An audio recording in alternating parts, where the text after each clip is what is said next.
Go out to the whole world and preach the good news. Use the word if necessary.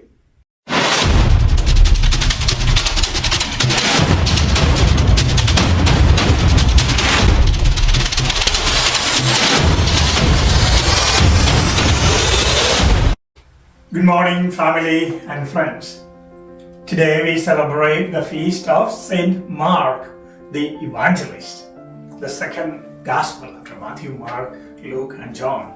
Mark's Gospel is so special, it's so unique because it is short, the shortest Gospel, probably the first written Gospel. Mark was an associate to Peter in Rome. So he wrote his Gospel for the Gentile Christians and Christians in Rome. We see Mark traveled with his uncle Barnabas and Paul. And later, Paul refused to travel with Mark. And finally, we see in the Acts of the Apostles, they end up, Mark and Paul, in Rome, in prison. And Mark's Gospel is so unique.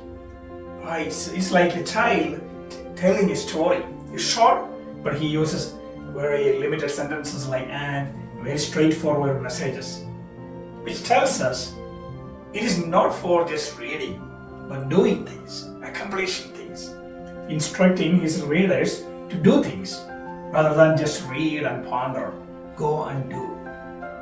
Some history or legend says that Mark was thrown into the lion's cage and the lions did not do anything to Mark and he began to pet them. Romans saw this and they were so impressed and released him. Later, Mark traveled to Alexandria, became the bishop in Alexandria, and he tried to convert so many people there, and the pagans there got really angry at him and they put a rope around him and pulled him through the street till he was dead. So he went through a lot of persecution. All of Jesus' disciples went through, became martyrs. As we heard in Mark's last chapter 16, today's Gospel, Jesus sending out his disciples to proclaim, go out and proclaim the good news, baptize them, they will be saved. They all did that.